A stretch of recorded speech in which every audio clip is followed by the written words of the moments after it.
ਸਤਿ ਸ਼੍ਰੀ ਅਕਾਲ ਜੀ। ਮੈਂ ਹਾਂ ਸੁਖਵਿੰਦਰ ਸਿੰਘ ਸਿੱਧੂ। ਰੋਜ਼ਾਨਾ ਲੋਕ ਨਾਥ ਟੀਵੀ ਦਾ ਵਿਸ਼ੇਸ਼ ਪ੍ਰੋਗਰਾਮ ਖਬਰ ਸਵੇਰ ਦੇਖ ਰਹੇ ਸਾਰੇ ਦਰਸ਼ਕਾਂ ਦਾ ਸਵਾਗਤ। ਪ੍ਰੋਗਰਾਮ ਦੇ ਵਿੱਚ ਲੈ ਕੇ ਹਾਜ਼ਰ ਹਾਂ ਪੰਜਾਬ ਦੀ ਸਿਆਸਤ ਦੇ ਨਾਲ ਜੁੜੀਆਂ ਕੁਝ ਵੱਡੀਆਂ ਤੇ ਅਹਿਮ ਖਬਰਾਂ। ਸਭ ਤੋਂ ਪਹਿਲਾਂ ਗੱਲਬਾਤ ਜਿਹੜੀ ਆ ਕਰਾਂਗੇ ਕਿ ਬੀਜੇਪੀ ਦੇ ਵੱਲੋਂ 69 ਵਿਧਾਇਕ ਚੱਕ ਕੇ ਹੋਟਲ ਦੇ ਵਿੱਚ ਰੱਖੇ ਗਏ ਨੇ, ਲੁਕੋਏ ਗਏ ਨੇ। ਕਿਹੜੇ ਉਹ 69 ਵਿਧਾਇਕ ਨੇ, ਕਿਹੜੀ ਪਾਰਟੀ ਦੇ ਨੇ, ਕਿੱਥੋਂ ਦੇ ਨੇ, ਇਹ ਤੁਹਾਨੂੰ ਜਿਹੜੀ ਆ ਦੱਸਾਂਗੇ। ਔਰ ਇਹਨਾਂ ਨੂੰ ਚੱਕ ਕੇ ਲੁਕਾਉਣ ਦਾ ਮਕਸਦ ਕੀ ਹੈ।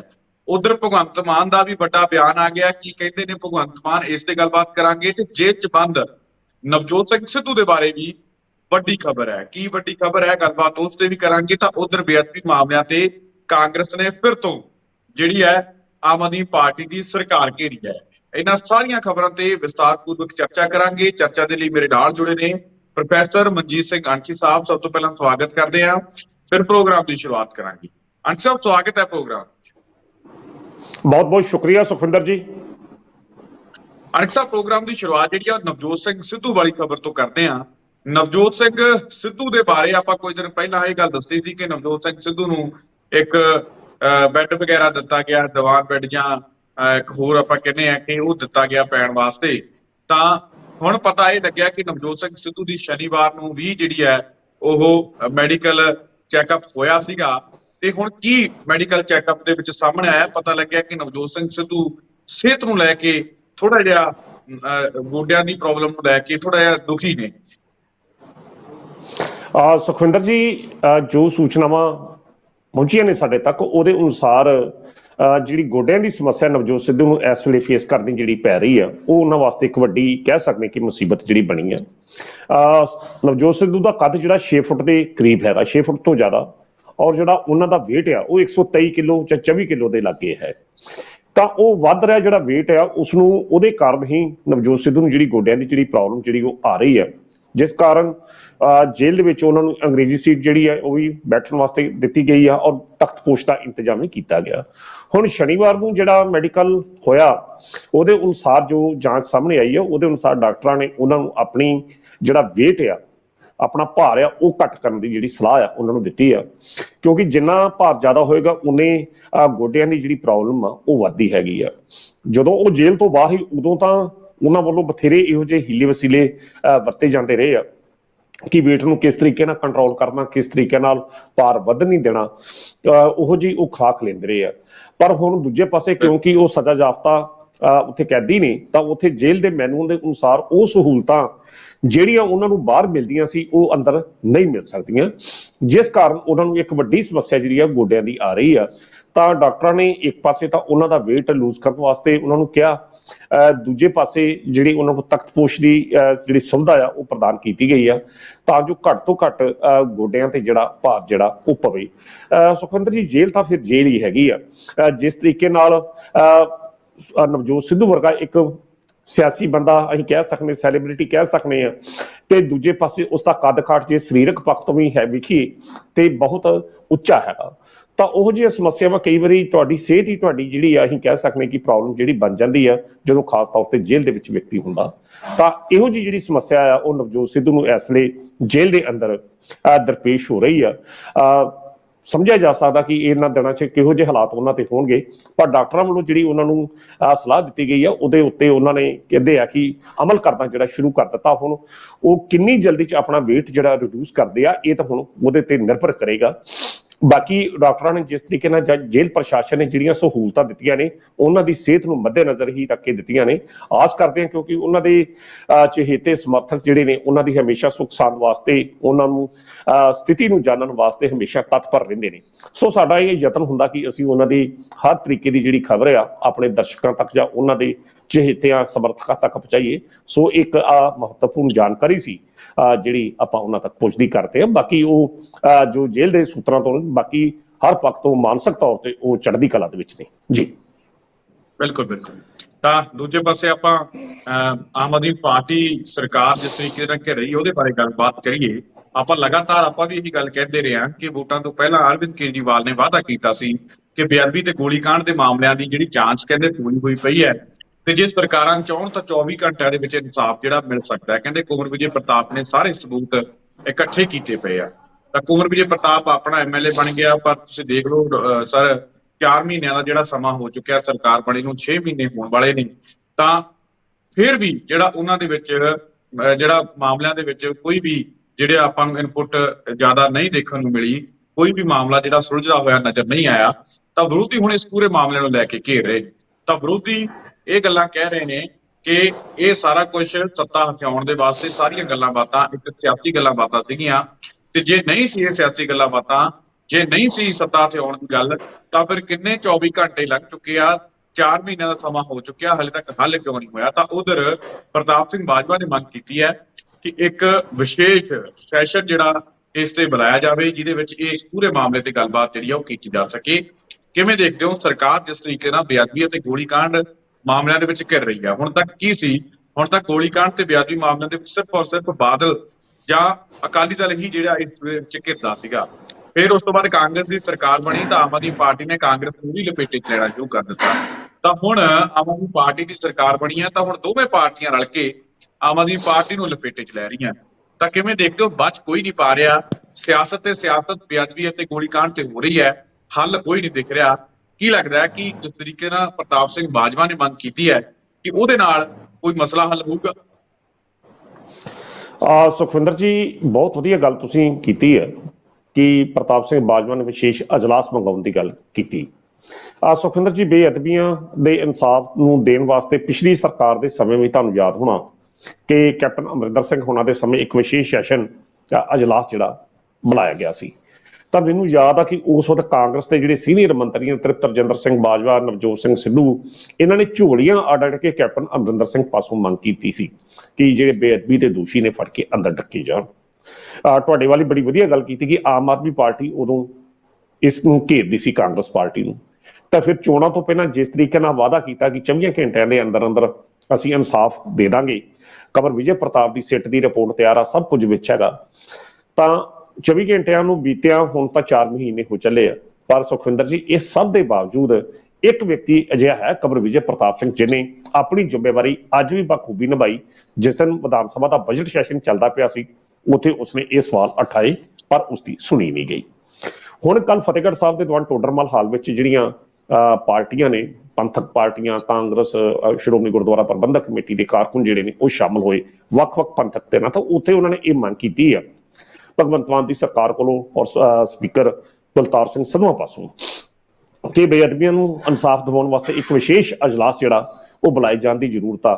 ਇੱਕ ਦਿਨ ਦਾ ਹੀ ਹੋਵੇ, ਉਹ ਜਲਦ ਤੋਂ ਜਲਦ ਬੁਲਾਇਆ ਜਾਵੇ। ਹੁਣ ਸੁਖਵਿੰਦਰ ਜੀ, ਬਜਟ ਸੈਸ਼ਨ ਮਾਫ ਕਰਨਾ ਅਜਲਾਸ ਬੁਲਾਉਣਾ ਔਰ ਉਸ ਤੋਂ ਬਾਅਦ ਉਸ ਦਾ ਅਜਲਾਸ ਦੇ ਵਿੱਚ ਬਹਿਸ ਹੋਣੀ, ਇਹ ਇੱਕ ਡਰਾਮਾ ਜਿਹੜਾ ਨਾ, ਮੈਂ ਇਹਨੂੰ ਡਰਾਮੇ ਦਾ ਨਾਂ ਦਵਾਂ, ਚਾਹੇ ਵਿਰੋਧੀ ਪਾਰਟੀਆਂ ਕਰਨ ਚਾਹੇ ਆਮ ਆਦਮੀ ਪਾਰਟੀ। ਇਹ ਡਰਾਮੇ ਬੜੇ ਵਰੀ ਦੇ ਹੋ ਚੁੱਕੇ ਆ। ਅਜਲਾਸ ਮੰਨ ਲਓ ਕਿ ਸੱਦ ਲੈਂਦੇ, ਅਜਲਾਸ 'ਚ ਕੀ ਹੋਊਗਾ? ਅਜਲਾਸ ਦੇ ਵਿੱਚ ਫਿਰ ਉਹੀ ਗੱਡੇ ਮੁਰਦੇ ਫਿਰ ਪੁੱਟੇ ਜਾਣਗੇ, ਇੱਕ ਦੂਜੇ ਨੂੰ ਬਦਨਾਮ ਕਰਕੇ ਗੱਲ ਖਤਮ ਹੋ ਜਾਵੇਗੀ। ਉਹਨਾਂ ਨੇ ਕੀਤਾ, ਉਹਨਾਂ ਨੇ ਕੀਤਾ। ਠੀਕ ਹੈ, ਵਿਰੋਧੀ ਧਿਰਾਂ ਦਾ ਇਹ ਡਿਊਟੀ ਬਣਦੀ ਹੈ ਕਿ ਅਜਲਾਸ ਬੁਲਾਇਆ ਜਾਵੇ। ਮੈਂ ਇਹ ਗੱਲ ਚਾਹੁੰਦਾ ਕਿ ਜਿਸ ਬੰਦੇ ਨੇ ਇਹ ਸਾਰੀ ਰਿਪੋਰਟ ਜਿਹੜੀ ਜਾਂਚ ਕੀਤੀ, ਉਹ ਰਿਪੋਰਟ ਸਰਕਾਰ ਦੀ ਟੇਬਲ ਤੇ ਹੈ। ਭਗਵੰਤ ਮਾਨ ਵਰਗਾ ਬੰਦਾ ਜਾਂ ਅਰਵਿੰਦ ਕੇਜਰੀਵਾਲ ਵਰਗੇ ਜਿਹੜੇ ਪਹਿਲਾਂ ਇੰਨੀ ਗੱਲ ਕਹਿੰਦੇ ਸੀ ਕਿ ਅਸੀਂ ਇਨਸਾਫ ਦੇਣਾ, ਫੜ ਕੇ ਅੰਦਰ ਡੱਕ ਦਾਂਗੇ। 2 ਦਿਨ ਪਹਿਲਾਂ ਵੀ ਸੁਖਬੀਰ ਸਿੰਘ ਮਾਫ ਕਰਦਾ ਭਗਵੰਤ ਮਾਨ ਦਾ ਇਹ ਬਿਆਨ ਆਇਆ ਕਿ ਦੋਸ਼ੀ ਕਿਸੇ ਸੂਰਤ 'ਚ ਬਖਸ਼ੇ ਨਹੀਂ ਜਾਣਗੇ। ਤਾਂ ਮਿੱਤਰ ਪਿਆਰੋ, ਜੇ ਬਖਸ਼ੇ ਨਹੀਂ ਜਾਣੇ ਤੇ ਫਿਰ ਕਦੋਂ ਫੜ ਕੇ ਫਿਰ ਕਦੋਂ ਉਹਨਾਂ ਨੂੰ ਅੰਦਰ ਕਰਨਾ ਆ? ਤੇ ਜਾਂ ਫਿਰ ਦੂਜੇ ਪਾਸੇ ਇਹ ਗੱਲ ਆ ਕਿ ਸੁਖਵਿੰਦਰ ਜੀ, ਉਹ ਜਿਹੜੀ ਜਾਂਚ ਹੈਗੀ ਉਹਦੇ ਵਿੱਚ ਹੈ ਹੀ ਕੱਖ ਨਹੀਂ, ਤੇ ਸਿਰਫ ਵਿਰੋਧੀ ਪਾਰਟੀਆਂ ਵਾਸਤੇ ਇਹ ਜਿਹੜੀ ਬੇਅਦਬੀ ਦੇ ਉੱਤੇ ਜਿਹੜੀ ਜਾਂਚ ਹੋਈ ਆ ਜਾਂ ਗੋਲੀकांड ਦੇ ਉੱਤੇ ਜਾਂਚ ਹੋਈ ਆ, ਕੇਵਲ ਤੇ ਕੇਵਲ ਇੱਕ ਸਿਆਸੀ ਲਾਹਾ ਲੈਣ ਵਾਸਤੇ ਹੀ ਇੱਕ ਡਰਾਮਾ ਕੀਤਾ ਜਾਂਦਾ। ਜਿਹੜੀ ਪਾਰਟੀ ਸੱਤਾ 'ਚ ਨਹੀਂ ਹੁੰਦੀ, ਪਹਿਲਾਂ ਉਸ ਨੂੰ ਹਥਿਆਰ ਬਣਾ ਕੇ ਵਰਤਦੀ ਆ। ਜਦੋਂ ਸੱਤਾ ਪ੍ਰਾਪਤੀ ਹੋ ਜਾਂਦੀ ਆ, ਉਹ 4 ਸਾਲ ਜਾਂ 5 ਸਾਲ ਉਹ ਮਸਲਾ ਸਾਰਾ ਠੰਡੇ ਬਸਤੇ 'ਚ ਪਾ ਦਿੱਤਾ ਜਾਂਦਾ, ਉਹਦੀ ਗੱਲ ਹੀ ਨਹੀਂ ਹੁੰਦੀ। ਚਾਹੇ ਕੈਪਟਨ ਅਮਰਿੰਦਰ ਸਿੰਘ ਦੀ ਸਰਕਾਰ ਦੀ ਗੱਲ ਕਰ ਲਓ, ਚਾਹੇ ਆਮ ਆਦਮੀ ਪਾਰਟੀ ਦੀ ਗੱਲ ਕਰ ਲਓ, 4.5 ਸਾਲ ਦੌਰਾਨ ਕੈਪਟਨ ਅਮਰਿੰਦਰ ਸਿੰਘ ਨੇ ਇੱਕ ਵੀ ਬੰਦਾ ਜਿਹੜਾ ਬੇਅਦਬੀਆਂ ਦੇ ਦੋਸ਼ਾਂ ਦੇ ਤਹਿਤ ਫੜ ਕੇ ਅੰਦਰ ਨਹੀਂ ਕੀਤਾ। ਤੁਹਾਨੂੰ ਯਾਦ ਹੋਣਾ, ਇੱਕ ਨਿੱਜੀ ਚੈਨਲ ਤੇ ਇੰਟਰਵਿਊ ਦਿੰਦੇ ਆ ਕੈਪਟਨ ਅਮਰਿੰਦਰ ਸਿੰਘ ਨੇ ਇੰਨੀ ਗੱਲ ਕਹੀ ਸੀ ਕਿ ਇਹ ਮੈਨੂੰ ਕਹਿੰਦੇ ਫੜ ਕੇ ਅੰਦਰ ਕਰ ਦੋ, ਫੜ ਕੇ ਅੰਦਰ ਕਰ ਦੋ, ਇਹ ਕੋਈ ਜੱਟਾਸ਼ਾਹੀ ਥੋੜੀ ਆ। ਮੈਨੂੰ ਅਜੇ ਤੱਕ ਕੈਪਟਨ ਅਮਰਿੰਦਰ ਸਿੰਘ ਦਾ ਉਹ ਡਾਇਲੌਗ ਯਾਦ ਆ, ਕਹਿੰਦਾ ਕੋਈ ਜੱਟਾਸ਼ਾਹੀ ਥੋੜੀ ਆ ਮੈਂ ਫੜ ਕੇ ਅੰਦਰ ਕਰ ਦਵਾਂ। ਫਿਰ ਚਰਨਜੀਤ ਸਿੰਘ ਚੰਨੀ ਦੀ ਸਰਕਾਰ ਆਉਂਦੀ ਹੈ, ਚਰਨਜੀਤ ਸਿੰਘ ਚੰਨੀ ਦੀ ਸਰਕਾਰ ਨੇ ਉਸ ਮੁੱਦੇ ਤੇ, ਨਸ਼ੇ ਦੇ ਮੁੱਦੇ ਤੇ ਨਵਜੋਤ ਸਿੱਧੂ ਦੇ ਪ੍ਰੈਸ਼ਰ ਦੇ ਵਿੱਚ ਫੜ ਕੇ ਬਿਕਰਮ ਮਜੀਠੀ ਨੂੰ ਅੰਦਰ ਕਰ ਦਿੱਤਾ। ਪਰ ਉਸ ਤੋਂ ਇਲਾਵਾ ਹੋਰ ਇਹੋ ਜਿਹੇ ਕਿੰਨੇ ਮੁੱਦੇ ਸੀ ਬੇਅਦਬੀ ਦੇ ਦੋਸ਼ਾਂ ਦੇ, ਬੇਅਦਬੀ ਦੇ ਸੰਬੰਧ ਦੇ ਵਿੱਚ ਸਭ ਤੋਂ ਜ਼ਿਆਦਾ ਰੌਲਾ ਮੇਰਾ ਖਿਆਲ ਨਵਜੋਤ ਸਿੱਧੂ ਨੇ ਪਾਇਆ ਜਦੋਂ ਕੈਪਟਨ ਅਮਰਿੰਦਰ ਸਿੰਘ ਦੇ ਸੰਬੰਧ ਵਿੱਚ। ਉਸ ਤੋਂ ਬਾਅਦ ਚਰਨਜੀਤ ਸਿੰਘ ਚੰਨੀ ਦੇ ਸੰਬੰਧ ਕੋਈ ਸਰਕਾਰ ਦੀ ਕੋਈ ਕਾਰਵਾਈ ਨਹੀਂ ਗਈ। ਹੁਣ ਇਹੋ ਹੀ ਆਮ ਆਦਮੀ ਪਾਰਟੀ ਵਿਰੋਧੀ ਧਿਰ ਦੇ ਵਿੱਚ ਸੀ, ਉਦੋਂ ਇਹ ਗੱਲ ਕਹਿੰਦੀ ਸੀ ਅਜਲਾਸ ਦੇ ਵਿੱਚ ਵੀ, ਬਾਅਦ ਦੇ ਵਿੱਚ ਵੀ ਇਹਨਾਂ ਨੇ ਇਹ ਗੱਲਾਂ ਕਹੀਆਂ ਕਿ ਹਾਂ ਫੜ ਕੇ ਅੰਦਰ ਕਰਨਾ ਚਾਹੀਦਾ। ਚੋਣਾਂ ਤੋਂ ਪਹਿਲਾਂ ਇਹੋ ਆਮ ਆਦਮੀ ਗੱਜ ਵੱਜ ਕੇ ਇਹ ਦਾਅਵੇ ਕਰਦੀ ਸਾਡੇ ਕੋਲ ਸਭ ਸਬੂਤ ਨੇ, ਹੁਣ ਸਰਕਾਰ ਬਣ ਗਈ, ਇਹ ਵੀ ਸਰਕਾਰ ਚੁੱਪ ਆ। ਹੁਣ ਵਿਰੋਧੀ ਧਿਰ ਨੇ ਜਿਸ ਤਰੀਕੇ ਨਾਲ ਕਹਿ ਰਹੇ ਜੇ ਕਿ ਉਹਨਾਂ ਨੇ ਪ੍ਰਤਾਪ ਸਿੰਘ ਬਾਜਵਾ ਨੇ ਮੰਗ ਕੀਤੀ ਅਜਲਾਸ ਬੁਲਾ ਲਓ, ਅਜਲਾਸ ਕੀ ਹੋਊਗਾ? ਅਜਲਾਸ ਦੇ ਵਿੱਚ ਚਰਚਾ ਹੋਊਗੀ ਤੇ ਇੱਕ ਦੂਜੇ ਦੇ ਸਿਰ ਖੇਸ ਵਾਹ ਪਾਉਣਗੇ, ਉਹ ਕੰਮ ਸਾਰਾ ਫਿਰ ਖਤਮ ਦਾ ਖਤਮ। ਗੱਲ ਸੁਖਵਿੰਦਰ ਜੀ ਇਹ ਆ, ਸਰਕਾਰ ਨੂੰ ਖਾਸ ਤੌਰ ਤੇ ਭਗਵੰਤ ਮਾਨ ਦੀ ਸਰਕਾਰ ਨੂੰ ਇਹ ਚਾਹੀਦਾ ਕਿ ਜਿਹੜੇ ਬੇਅਦਬੀ ਦੇ ਦੋਸ਼ੀ ਹੈ ਜਾਂ ਤੇ ਫੜ ਕੇ ਉਹਨਾਂ ਨੂੰ ਅੰਦਰ ਕੀਤਾ ਜਾਵੇ। ਜੇ ਤੁਸੀਂ ਅੰਦਰ ਨਹੀਂ ਕਰ ਸਕਦੇ, ਘੱਟ ਤੋਂ ਘੱਟ ਉਹ ਰਿਪੋਰਟਾਂ ਜਿਹੜੀਆਂ ਨੇ, ਜੇਕਰ ਤੁਸੀਂ ਬੇਅਦਬੀ ਮਾਫ ਕਰਨਾ ਗੋਲੀकांड ਦੀ ਜਿਹੜੀ ਪਿਛਲੇ ਦਿਨਾਂ ਦੇ ਵਿੱਚ ਇੱਕ ਰਿਪੋਰਟ ਇਹਨਾਂ ਨੇ ਜਨਤਕ ਕੀਤੀ ਆ, ਉਸੇ ਤਰੀਕੇ ਨਾਲ ਬੇਅਦਬੀ ਦੇ ਦੋਸ਼ੀਆਂ ਦੇ ਸੰਬੰਧ ਜੋ SIT ਦੀ ਰਿਪੋਰਟ ਕਵਰ ਵਿਜੇ ਪ੍ਰਤਾਪ ਦੀ ਆ, ਉਹ ਹੀ ਨਸ਼ਰ ਕਰੋ। ਘੱਟੋ ਘੱਟ ਲੋਕਾਂ ਨੂੰ ਪਤਾ ਤਾਂ ਲੱਗੇ ਕਿ ਉਹ ਵੀ ਅਜੇ ਪਲੇਟਫਾਰਮ ਤੇ ਨਹੀਂ ਆਈ। ਸੋ ਕਹਿਣ ਦਾ ਅਰਥ ਇਹ ਆ, ਸਰਕਾਰ ਦੀ ਨੀਅਤ ਜਿਹੜੀ ਆ ਉਹ ਅਜਲਾਸ ਦੇ ਵਿੱਚ ਜਾਂ ਅਜਲਾਸ ਤੋਂ ਬਾਹਰ ਨਹੀਂ ਹੋਣੀ ਚਾਹੀਦੀ। ਅਜਲਾਸ ਚਾਹੀਦਾ ਤਾਂ ਇਹ ਆ ਕਿ ਕਲੀਅਰ ਦੁੱਧ ਦਾ ਦੁੱਧ ਤੇ ਪਾਣੀ ਦਾ ਪਾਣੀ ਨਿੱਤਰ ਕੇ ਸਾਹਮਣੇ ਆਵੇ। 2012 ਦੀਆਂ ਇਹ ਘਟਨਾਵਾਂ ਨਹੀਂ, 10 ਸਾਲ ਇਹ ਗੱਲ ਹੋ ਚੱਲੀ ਹੈ। ਤੇ ਜੇ ਸਰਕਾਰ, ਚਾਹੇ ਕੈਪਟਨ ਦੀ ਹੀ, ਚਾਹੇ ਚਰਨਜੀਤ ਸਿੰਘ ਚੰਨੀ ਦੀ ਹੀ, ਚਾਹੇ ਭਗਵੰਤ ਸਿੰਘ ਮਾਨ ਦੀ ਹੀ, ਸਰਕਾਰ ਦੀ ਨੀਅਤ ਮੈਨੂੰ ਨਹੀਂ ਲੱਗਦਾ ਕਿ ਇਸ ਮਸਲੇ ਨੂੰ ਹੱਲ ਕਰਨ ਦੀ ਹੈਗੀ, ਕਿਸੇ ਵੀ ਸਰਕਾਰ ਦੀ। ਕਿਉਂਕਿ ਸਰਕਾਰ ਨੇ ਜਦੋਂ ਇਹ ਮੁੱਦੇ ਹੱਲ ਕਰਤੇ ਤਾਂ ਫਿਰ ਮੁੱਦੇ ਹੀ ਖਤਮ ਹੋ ਜਾਂਦੇ ਆ। ਤੇ ਸਰਕਾਰਾਂ ਵਾਸਤੇ ਇਹ ਜ਼ਰੂਰੀ ਆ ਕਿ ਉਹ ਮੁੱਦੇ ਜਿੰਦਾ ਰੱਖੇ ਜਾਣ ਤਾਂ ਜੋ ਆਉਣ ਵਾਲੇ ਸਮੇਂ ਦੇ ਵਿੱਚ ਉਹਨਾਂ ਤੇ ਸਿਆਸੀ ਰਾਹ ਲਿਆ ਜਾ ਸਕੇ।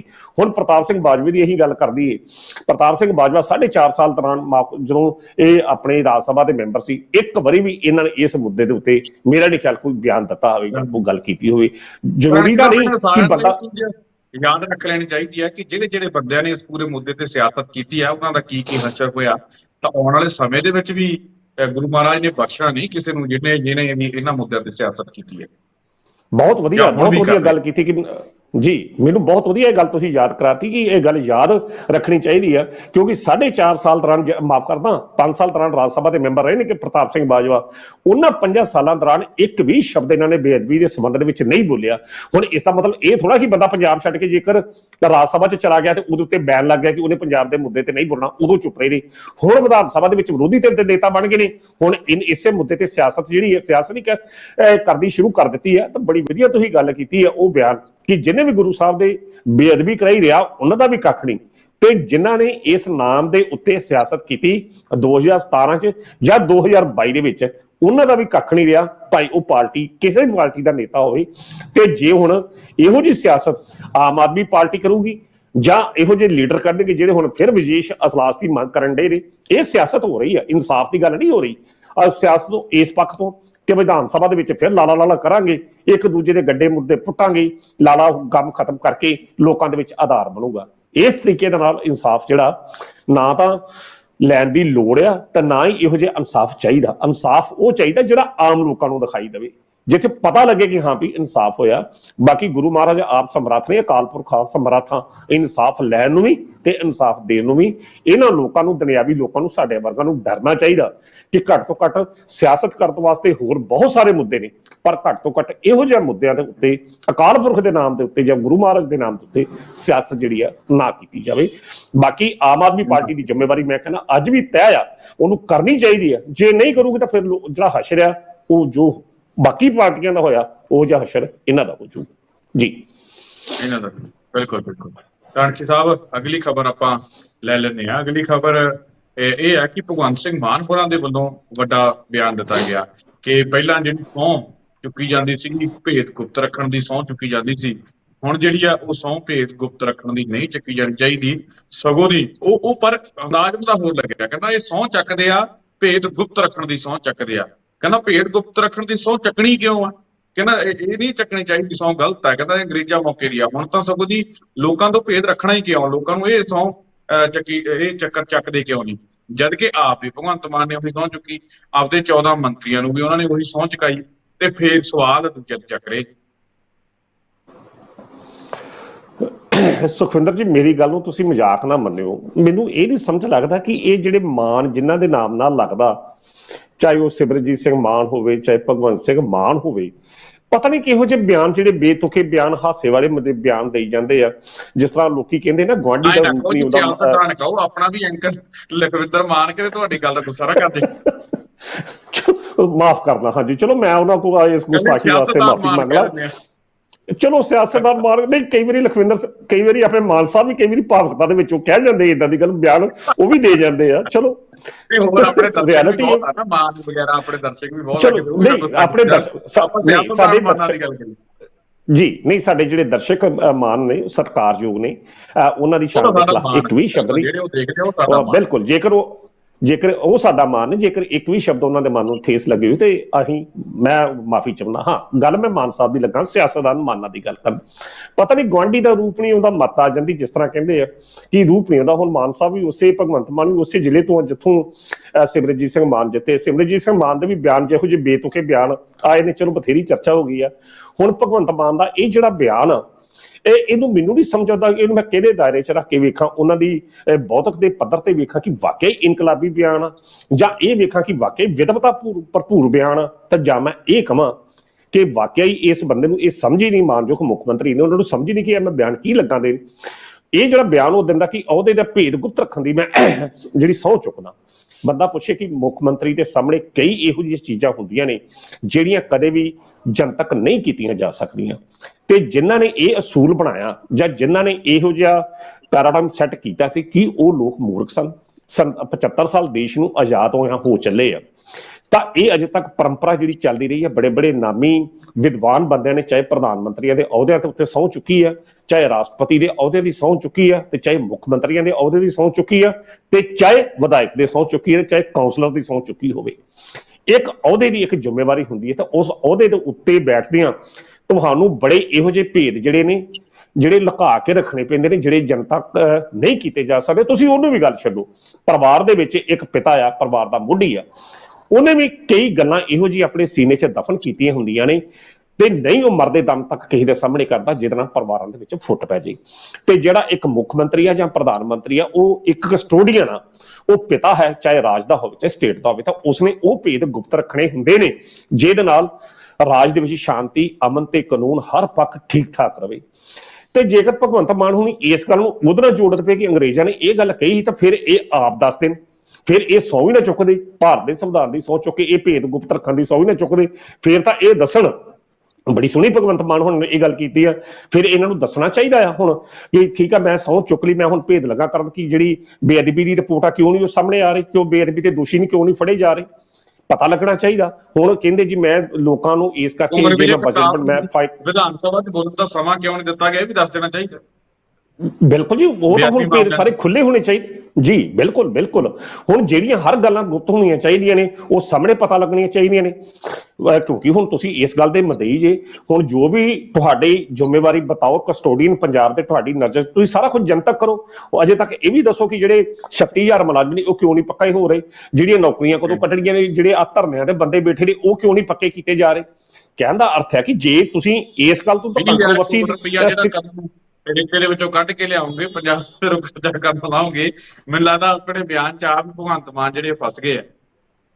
ਨਹੀਂ, ਚੰਗੀ ਗੱਲ ਆ। ਵੇਖੋ, ਇਹ ਇਨਕਲਾਬੀ ਸੋਚ ਆ ਸੁਖਵਿੰਦਰ ਜੀ, ਕਿੱਦਾਂ ਦੀ ਗੱਲ ਕਰਦੇ, ਫਸ ਨਹੀਂ ਗਏ। ਇੱਕ ਇਨਕਲਾਬ ਆ ਰਿਹਾ, ਇਹੋ ਜਿਹਾ ਇਨਕਲਾਬ ਦੀ ਆਸ ਆ ਕਿ ਮਤਲਬ ਤੁਸੀਂ ਸਾਰੀ ਜਾਣਕਾਰੀ ਹੁਣ ਬੰਦਾ ਜਾ ਕੇ ਭਗਵੰਤ ਮਾਨ ਨੂੰ ਪੁੱਛ ਲੈ ਸਵੇਰੇ ਕਿ ਭਗਵੰਤ ਮਾਨ ਜੀ ਦੱਸਿਓ, ਹਾਂ ਰਾਤ ਨੂੰ ਰੋਟੀ ਪ੍ਰਸ਼ਾਦਾ ਕਾਹਦੇ ਨਾਲ ਛਕਿਆ, ਬਤੌਰ ਮੁੱਖ ਮੰਤਰੀ ਸਾਡਾ ਹੱਕ ਬਣਦਾ ਤੁਹਾਨੂੰ ਪੁੱਛਣਾ, ਸਾਨੂੰ ਇਹ ਵੀ ਹੱਕ ਬਣਦਾ ਕਿ ਤੁਸੀਂ ਕਿੱਥੇ ਕਿੱਥੇ ਪੈਸਾ ਖਰਚ ਕੀਤਾ, ਕਿੱਥੇ ਕਿੰਨੇ ਕਰਜ਼ਾ ਲਿਆ, ਦੱਸੋ।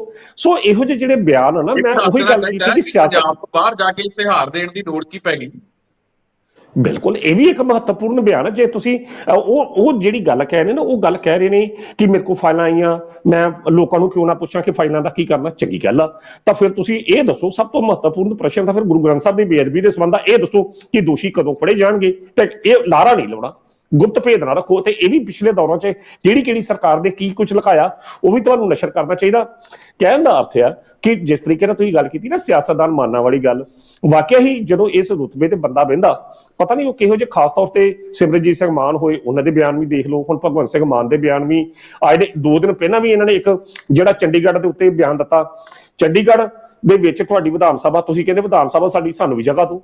ਸੋ ਇਹੋ ਜਿਹੇ ਬਿਆਨਾਂ ਦੇ ਉੱਤੇ ਗੱਲ ਕਰਨ ਤੋਂ ਪਹਿਲਾਂ, ਬਿਆਨ ਦੇਣ ਤੋਂ, ਮਾਫ ਕਰਦਾ, ਬਿਆਨ ਦੇਣ ਤੋਂ ਪਹਿਲਾਂ ਭਗਵੰਤ ਮਾਨ ਨੂੰ 100 ਵਾਰੀ ਸੋਚ ਲੈਣਾ ਚਾਹੀਦਾ ਕਿ ਉਹ ਹੁਣ ਸਟੇਜ ਨਹੀਂ ਕਰ ਰਹੇ, ਉਹ ਹੁਣ ਸਟੇਜ ਨਹੀਂ ਕਰ ਰਹੇ, ਉਹ ਸਟੇਜ ਤੇ ਭੇਟਾਂ ਦੀ ਜੇ ਗੱਲ ਕਰੀਏ ਬੜੀ ਲੰਬੀ ਚੱਲ ਜਾਣੀ ਆ, ਸਮਾਂ ਬਹੁਤ ਜ਼ਿਆਦਾ ਹੋ ਗਿਆ। ਭੇਟਾਂ ਦੀ ਗੱਲ ਕਰੀਏ ਤਾਂ ਹਜੇ ਤੱਕ ਤਾਂ ਵਿਜੇ ਸਿੰਗਲਾ ਦੇ ਜਿਹੜੇ ਸਬੂਤ ਆ ਉਹ ਨਹੀਂ ਜਨਤਕ ਕਰ ਹੋਏ, ਉਹ ਵੀ ਹਲੇ ਗੁੱਜੇ ਭੇਦ ਹੀ ਬਣੇ ਆ। ਸੁੱਚਾ ਸਿੰਘ ਛੋਟੇਪੁਰ ਦੇ ਜਿਹੜੇ ਖਿਲਾਫ ਇਹਨਾਂ ਨੇ ਕਿਹਾ ਕਿ ਸਬੂਤ ਹੈ, ਉਹ ਵੀ ਹਲੇ ਜਨਤਕ ਨਹੀਂ ਕਰ ਸਕੇ, ਉਹ ਵੀ ਗੁੱਜੇ ਭੇਦ ਬਣੇ ਹੋਏ ਆ। ਉਹ ਭੇਦਾਂ ਦੀ ਗੱਲ ਜਿਹੜੀ ਹੈ ਉਹ ਭਗਵੰਤ ਮਾਨ ਸ਼ਾਇਦ ਨਾ ਕਰਨ ਤਾਂ ਜ਼ਿਆਦਾ ਚੰਗੀ ਗੱਲ ਹੈ, ਔਰ ਜੇ ਬਾਕੀ ਭੇਦ ਗੁਪਤ ਨਹੀਂ ਰੱਖਣੇ ਤਾਂ ਸਾਰੀਆਂ ਚੀਜ਼ਾਂ ਤੋਂ ਫਿਰ ਪਾਰਦਰਸ਼ਤਾ ਦਿਖਾਉਣੀ ਚਾਹੀਦੀ ਹੈ, ਸਾਰੀਆਂ ਚੀਜ਼ਾਂ ਦੱਸਣੀਆਂ ਚਾਹੀਦੀਆਂ ਲੋਕਾਂ ਨੂੰ, ਕਿੱਥੇ ਕਿੱਥੇ ਪੈਸਾ ਇਹ ਸੂਬਿਆਂ ਤੋਂ ਬਾਹਰ ਜਾ ਕੇ ਕਿਉਂ ਖਰਚ ਰਹੇ ਆ, ਕਿਹੜੀ ਗੱਲੋਂ ਖਰਚ ਰਹੇ ਆ, ਸਰਕਾਰ ਚਲਾ ਕੌਣ ਰਿਹਾ, ਸਰਕਾਰ ਦੇ ਵਿੱਚ ਅਫਸਰ ਦੀਆਂ ਨਿਯੁਕਤੀਆਂ ਕੌਣ ਕਰ ਰਿਹਾ ਹੈ, ਰਾਘਵ ਚੱਡੇ ਦਾ ਕੀ ਰੋਲ ਹੈ, ਸਾਰੀਆਂ ਫਿਰ ਪਾਰਦਰਸ਼ਤਾ ਜਿਹੜੀਆਂ ਦਿਖਾ ਦੇਣੀਆਂ ਚਾਹੀਦੀਆਂ ਲੋਕਾਂ ਨੂੰ। ਚਲੋ ਖੈਰ, ਇਹ ਜਿਹੜੀ ਗੱਲ ਲੰਬੀ ਹੋ ਜਾਣੀ। ਸਾਹਿਬ ਅੱਗੇ ਆਪਾਂ ਗੱਲਬਾਤ ਕਰ ਲਈ। ਆਖਰੀ ਖਬਰ ਹੈ ਕਿ ਬੀਜੇਪੀ ਦੇ ਵੱਲੋਂ 69 ਵਿਧਾਇਕ ਜਿਹੜੇ ਬੰਗਾਲ ਬੀਜੇਪੀ ਦੇ ਚੁੱਕ ਲਏ ਗਏ ਨੇ ਔਰ ਹੋਟਲ ਦੇ ਵਿੱਚ ਰੱਖਿਆ ਗਿਆ। ਕੀ ਇਹ ਡਰ ਪੈ ਗਿਆ ਕ੍ਰਾਸ ਵੋਟਿੰਗ ਦਾ? ਕਹਿੰਦੇ ਡਰ ਅੱਜ ਰਾਸ਼ਟਰਪਤੀ ਦੀ ਚੋਣ ਹੈ, ਆਪਣੇ ਹੀ ਵਿਧਾਇਕਾਂ ਨੂੰ ਚੱਕ ਕੇ ਹੋਟਲਾਂ ਦੇ ਵਿੱਚ ਕਿਉਂ ਰੱਖਣਾ ਪਿਆ? ਦੂਜੇ ਤਾਂ ਇਹ ਚੱਕਦੇ ਸੁਣੇ ਸੀ, ਦੂਜਿਆਂ ਦੇ ਵਿਧਾਇਕਾਂ ਨੂੰ ਚੱਕ ਕੇ ਲੁਕਾਉਂਦੇ ਇਹ ਸੁਣੇ ਸੀਗੇ ਕਿਉਂਕਿ ਸਰਕਾਰਾਂ ਬਣਾਉਣੀਆਂ ਸੀ। ਇਸ ਵਕਤ ਰਾਸ਼ਟਰਪਤੀ ਚੋਣ ਦੀ ਵੋਟਿੰਗ ਦੇ ਲਈ ਜਿਹੜੇ ਅੱਜ ਵੋਟਿੰਗ ਹੋਣੀ ਹੈ ਔਰ ਉਦੋਂ ਜਿਹੜੇ ਇਹ ਵਿਧਾਇਕ ਲੁਕੋਏ ਗਏ ਨੇ, ਇਹਨਾਂ ਦਾ ਕੀ ਮਤਲਬ ਹੈ? ਸੁਖਵਿੰਦਰ ਜੀ, ਅੱਜ ਸਵੇਰੇ 10 ਵਜੇ ਤੋਂ ਲੈ ਕੇ ਸ਼ਾਮੀ 6 ਵਜੇ ਤੱਕ ਜਿਹੜੀ ਵੋਟਿੰਗ ਹੋਣੀ ਆ ਰਾਸ਼ਟਰਪਤੀ ਦੇ, ਉਹਦੇ ਵਾਸਤੇ ਸਾਰੇ ਰਾਜਾਂ ਦੇ ਵਿੱਚ ਜਿਹੜੀਆਂ ਵੋਟਾਂ ਜਿਹੜੀਆਂ ਪੈਣੀਆਂ ਨੇ, ਜਿੰਨੇ ਸੰਸਦ ਮੈਂਬਰ ਨੇ ਉਹਨਾਂ ਨੇ ਵੋਟਾਂ ਪਾਉਣੀਆਂ ਨੇ, ਜਿੰਨੇ ਵਿਧਾਇਕ ਨੇ ਉਹਨਾਂ ਨੇ ਵੋਟਾਂ ਪਾਉਣੀਆਂ ਨੇ। ਤੇ ਇਹਦੇ ਵਿੱਚ ਜੋ ਹੁਣ ਤੱਕ ਦੀ ਸਥਿਤੀ ਆ ਉਹ ਸਾਫ਼ ਆ ਕਿ NDA ਭਾਜਪਾ ਦੇ ਜਿਹੜੇ ਉਮੀਦਵਾਰ ਨੇ ਦ੍ਰੋਪਦੀ ਮੁਰਮ, ਉਹਨਾਂ ਦਾ ਜਿਹੜਾ ਜਿੱਤਣਾ ਲਗਭਗ ਤੈਅ, ਯਕੀਨਨ ਤੈਅ ਆ। ਪਰ ਇਹਦੇ ਬਾਵਜੂਦ ਜਿਹੜੇ ਪੱਛਮੀ ਬੰਗਾਲ ਦੀ ਜਿਹੜੀ ਸਥਿਤੀ ਆ, ਉੱਥੇ ਬੀਜੇਪੀ ਦੇ 69 ਵਿਧਾਇਕ ਨੇ ਤੇ ਉੱਥੇ ਜੋ ਬੀਜੇਪੀ ਦੇ ਸੂਤਰਾਂ ਤੋਂ ਜਾਂ ਸਾਡੇ ਤੱਕ ਜਿਹੜੀ ਜਾਣਕਾਰੀ ਆਈ ਆ ਉਹਦੇ ਅਨੁਸਾਰ ਇਹ ਆ ਕਿ ਉੱਥੇ ਕ੍ਰਾਸ ਵੋਟਿੰਗ ਦਾ ਡਰ ਆ। ਕ੍ਰਾਸ ਵੋਟਿੰਗ ਜੇਕਰ ਹੁੰਦੀ ਆ ਤੇ ਦ੍ਰੋਪਦੀ ਮੁਰਮੂ ਨੂੰ ਕੋਈ ਫਰਕ ਨਹੀਂ ਪੈਂਦਾ, ਉਹ ਵੋਟ ਜਿੱਤ ਜਾਣਗੇ। ਪਰ ਉੱਥੇ ਫਿਰ ਜੇਕਰ ਕ੍ਰਾਸ ਵੋਟਿੰਗ ਹੁੰਦੀ ਹੈ ਤੇ ਭਾਜਪਾ ਦਾ ਜਿਹੜਾ ਉੱਥੇ ਅਸੀਂ ਕਹਿ ਸਕਦੇ ਕੁਨਬਾ, ਉਹ ਖਿਲਰ ਦਾ ਪ੍ਰਤੀਤ ਹੁੰਦਾ। ਤਾਂ ਉਹ ਕੁਨਬਾ ਜੇਕਰ ਖਿਲਰ ਦਾ ਪ੍ਰਤੀਤ ਹੁੰਦਾ ਤੇ ਭਾਜਪਾ ਪੱਛਮੀ ਬੰਗਾਲ ਦੇ ਵਿੱਚ ਜਿਸ ਤਰੀਕੇ ਨਾਲ ਬੀਤੇ ਦੌਰ 'ਚ ਉਹਨਾਂ ਨੇ ਚੋਣਾਂ ਲੜੀਆਂ, ਇੱਕ ਜੰਗ, ਇੱਕ ਲੜਾਈ ਵਜੋਂ ਲੜੀਆਂ, ਤੇ ਉਹ ਹਰ ਹਾਲਤ ਵਿੱਚ ਉੱਥੇ ਭਗਵਾਂ ਝੰਡਾ ਭਾਰਤੀ ਜਨਤਾ ਪਾਰਟੀ ਫਿਰ ਲਾਉਣ ਦੇ ਚੱਕਰ 'ਚ ਹੈਗੀ ਆ। ਤੇ ਜੇਕਰ ਅੱਜ ਇਹ ਕ੍ਰਾਸ ਵੋਟਿੰਗ ਹੋ ਜਾਂਦੀ ਹੈ, ਜੇ ਭਾਜਪਾ ਦੇ 69 ਵਿਧਾਇਕਾਂ ਦੇ ਵਿੱਚੋਂ ਅੱਧੇ ਮੰਨ ਲਓ ਵੋਟਾਂ ਜਿਹੜੀਆਂ ਨੇ ਜਸਵੰਤ ਸਿਨਹਾ ਨੂੰ ਪਾ ਦਿੰਦੇ ਆ, ਕਿਉਂਕਿ ਜਿਹੜੇ ਇਹ ਵੀ ਪਤਾ ਲੱਗਾ ਕਿ ਜਿਹੜੇ ਭਾਜਪਾ ਦੇ ਉੱਥੇ ਕੁਝ ਵਿਧਾਇਕ ਨੇ ਉਹ ਇਸ ਵੇਲੇ ਮਮਤਾ ਬੈਨਰਜੀ ਦੇ ਸੰਪਰਕ ਦੇ ਵਿੱਚ ਨੇ। ਚਲੋ ਉਹ ਕਿਸੇ ਤਰੀਕੇ ਦੇ ਹੋਣ ਜਾਂ ਨਾ ਹੋਣ, ਪ੍ਰਭਾਵ ਜਿਹੜਾ ਜ਼ਰੂਰ ਹੈਗਾ। ਤਾਂ ਉਹ ਜਿਹੇ ਸੰਬੰਧ ਦੇ ਵਿੱਚ ਭਾਜਪਾ ਕਿਸੇ ਵੀ ਸੂਰਤ ਵਿੱਚ ਅਜਿਹਾ ਰਿਸਕ ਲੈਣ ਨੂੰ ਤਿਆਰ ਨਹੀਂ, ਜਿਹਦੇ ਨਾਲ ਅੱਜ ਤੱਕ ਇਹ ਉਹਦੇ ਉੱਤੇ ਇਲਜ਼ਾਮ ਲੱਗੇ ਕਿ ਹਾਂ ਭਈ ਇਹਦੇ ਜਿਹੜੇ ਆਪਣੇ ਹੀ ਵਿਧਾਇਕ ਟੁੱਟ ਗਏ। ਕਿਉਂਕਿ ਅੱਜ ਤੱਕ ਭਾਜਪਾ ਦਾ ਇਹ ਇੱਕ ਨਿਯਮ ਰਿਹਾ, ਅਸੀਂ ਕਹਿ ਸਕਦੇ ਤਰੀਕਾ ਰਿਹਾ, ਜਦੋਂ ਵੀ ਉਹਨੇ ਕਿਸੇ ਸਰਕਾਰ, ਕਿਸੇ ਰਾਜ ਦੇ ਵਿੱਚ ਉਹਨੇ ਆਪਣੀ ਸਰਕਾਰ ਬਣਾਉਣੀ ਹੁੰਦੀ ਹੈ ਤੇ ਜਿੰਨੇ ਵੀ ਵਿਰੋਧੀ ਪਾਰਟੀ ਦੇ MLA ਹੁੰਦੇ ਉਹਨਾਂ ਨੂੰ ਚੁੱਕ ਕੇ ਹੋਟਲ ਦੇ ਵਿੱਚ ਠਹਿਰਾ ਦਿੱਤਾ ਜਾਂਦਾ, ਤਾਂ ਜੋ ਜਦੋਂ ਫਲੋਰ ਤੇ ਉੱਤੇ ਟੈਸਟ ਹੋਣਾ, ਸ਼ਕਤੀ ਪ੍ਰਦਰਸ਼ਨ ਹੋਣਾ, ਉਹਨਾਂ ਨੂੰ ਇੱਕ ਪਾਸੇ ਦਰਸਾਇਆ ਜਾ ਸਕੇ। ਤਾਂ ਇਸੇ ਹੀ ਕਾਰਨ ਉਹਨਾਂ ਨੂੰ ਜਿਹੜੀਆਂ ਸੂਚਨਾਵਾਂ ਮਿਲੀਆਂ ਕਿ ਇਹ 69 ਵਿਧਾਇਕਾਂ ਦੇ ਵਿੱਚੋਂ ਕੁਝ ਜਸਵੰਤ ਸਿਨਹਾ ਦੇ ਹੱਕ, ਜਿਹੜੇ UPA ਦੇ ਉਮੀਦਵਾਰ ਦੇ, ਉਹਨਾਂ ਦੇ ਹੱਕ ਵਿੱਚ ਜਾ ਸਕਦੇ ਨੇ, ਉਹ ਤੇ ਡਰਨ ਕਰਕੇ ਹੀ ਉਹਨਾਂ ਨੇ, ਇਹ ਭਾਜਪਾ ਨੇ ਆਪਣੇ ਵਿਧਾਇਕਾਂ ਨੂੰ ਹੋਟਲ ਦੇ ਵਿੱਚ ਰੱਖ ਲਿਆ ਤਾਂ ਜੋ ਦੂਜੇ ਪਾਸੇ ਉਹ ਨਾ ਜਾ ਸਕਣ। ਇਸ ਕਰਕੇ ਇਹ ਜਿਹੜਾ ਸਭ ਦਾ ਵਰਤਾਰਾ ਜਿਹੜਾ ਵਾਪਰਦਾ ਪਿਆ। ਬਾਕੀ ਇਹ ਗੱਲ ਪੱਕੀ ਆ ਕਿ ਦ੍ਰੋਪਦੀ ਮੁਰਮੂ ਜਿਹੜੇ ਨੇ ਉਹ ਹੀ ਭਾਰਤ ਦੇ ਅਗਲੇ ਰਾਸ਼ਟਰਪਤੀ ਹੋਣਗੇ, ਜਿਹੜੇ ਆਦੀਵਾਸੀ ਕਬੀਲੇ ਤੋਂ ਹੁੰਦੇ ਨੇ, ਝਾਰਖੰਡ ਦੇ ਇਲਾਕੇ ਦੇ ਰਹਿਣ ਵਾਲੇ ਨੇ। ਚੰਗੀ ਗੱਲ ਤਾਂ ਇਹ ਸੀ ਸੁਖਵਿੰਦਰ ਜੀ ਕਿ ਇਹ ਜਿਹੜਾ ਉਹ ਚਾਹੁੰਦਾ ਤੇ ਸਰਬਸੰਮਤੀ ਦੇ ਨਾਲ ਹੱਲ ਹੁੰਦਾ, ਕਿਉਂਕਿ ਸਰਬਸੰਮਤੀ ਇਹ ਮਾਨਯੋਗ ਸਤਿਕਾਰ ਹੈਗਾ ਉਹਦਾ ਜਿਹੜਾ। ਇਹਦੇ ਉੱਤੇ ਇਹੋ ਜਿਹੀ ਵੋਟਿੰਗ ਜੇਕਰ ਹੋ ਜਾਂਦੀ ਹੈ ਤਾਂ ਕੁਦਰਤੀ ਤੌਰ ਤੇ ਫਿਰ ਵਿਰੋਧੀ ਧਿਰ ਦੇ ਜਿਹੜੇ ਉਮੀਦਵਾਰ ਜਾਂ ਵਿਰੋਧੀ ਧਿਰ ਦਾ ਵਿਸ਼ਵਾਸ ਜਿਹੜਾ ਇਸ ਰਾਸ਼ਟਰਪਤੀ ਦੇ ਅਹੁਦੇ ਦੇ ਪ੍ਰਤੀ ਹੋਰ ਤਰੀਕੇ ਦਾ ਹੋ ਜਾਂਦਾ। ਤਾਂ ਇਹ ਇੱਕ ਪਰੰਪਰਾ ਜਿਹੜੀ ਆ ਸਰਬਸੰਮਤੀ ਨਾਲ ਹੀ ਇਸ ਦੀ ਚੋਣ ਹੁੰਦੀ ਤਾਂ ਚੰਗੀ ਗੱਲ ਸੀ। ਪਰ ਖੈਰ ਹੁਣ ਦੋ ਜਦੋਂ ਉਮੀਦਵਾਰ ਆਮੋ ਸਾਹਮਣੇ ਨੇ ਤਾਂ ਹੁਣ ਵੇਖਣਾ ਹੋਏਗਾ ਸ਼ਾਮ ਤੱਕ ਜਿੱਤ ਜਿਹੜੀ ਕਿਹਦੀ ਆ। ਹਾਲਾਂਕਿ ਜੋ ਦ੍ਰੋਪਦੀ ਮੁਰਮੂ ਦੀ ਜਿੱਤ ਜਿਹੜੀ ਆ ਲਗਭਗ ਯਕੀਨਨ ਤੈਅ ਜਿਹੜੀ ਆ ਉਹ ਦਿਖਾਈ ਦੇ ਰਹੀ ਹੈ। ਔਰ ਪੰਜਾਬ ਦੇ ਵਿੱਚ ਜਿਹੜੀ ਆਮ ਆਦਮੀ ਪਾਰਟੀ ਦੀ ਸਰਕਾਰ, ਇਹਦੇ ਵਿਧਾਇਕ ਨੇ ਇਹ ਜਸਵੰਤ ਸਿਨਹਾ ਦੇ ਹੱਕ ਵਿੱਚ ਭੁਗਤਣ ਦਾ ਇਹ ਐਲਾਨ ਕਰ ਚੁੱਕੇ ਆ। 10 ਵਜੇ ਪੰਜਾਬ ਦੇ ਵਿੱਚ ਵੀ ਵੋਟਿੰਗ ਜਿਹੜੀ ਸ਼ੁਰੂ ਹੋਵੇਗੀ ਜੀ। ਬਿਲਕੁਲ, ਕਾਨਕੀ ਸਾਹਿਬ ਨੂੰ ਸਾਡੇ ਨਾਲ ਪ੍ਰੋਗਰਾਮ ਦੇ ਵਿੱਚ ਜੁੜੇ, ਤੁਹਾਡਾ ਬਹੁਤ ਬਹੁਤ ਧੰਨਵਾਦ। ਬਹੁਤ ਬਹੁਤ ਧੰਨਵਾਦ, ਸ਼ੁਕਰੀਆ ਸੁਖਵਿੰਦਰ ਜੀ। ਐਕਸ਼ਨ ਪ੍ਰੋਫੈਸਰ ਮਨਜੀਤ ਸਿੰਘ ਅਣਖੀ ਸਾਹਿਬ, ਜਿਨ੍ਹਾਂ ਦੇ ਵੱਲੋਂ ਇਹਨਾਂ ਅਹਿਮ ਖਬਰਾਂ ਦੇ ਸਾਡੇ ਨਾਲ ਗੱਲਬਾਤ ਕੀਤੀ ਗਈ ਹੈ। ਉਮੀਦ ਕਰਦੇ ਹਾਂ ਕਿ ਅਣਖੀ ਸਾਹਿਬ ਦੇ ਨਾਲ ਕੀਤੀ ਗੱਲਬਾਤ ਤੁਹਾਨੂੰ ਜ਼ਰੂਰ ਪਸੰਦ ਆਈ ਹੋਊ। ਦੁਬਾਰਾ ਫਿਰ ਮਿਲਾਂਗੇ ਇਸ ਪ੍ਰੋਗਰਾਮ ਦੇ ਵਿੱਚ। ਤਦ ਤੱਕ ਦੀ ਇਜਾਜ਼ਤ, ਧੰਨਵਾਦ।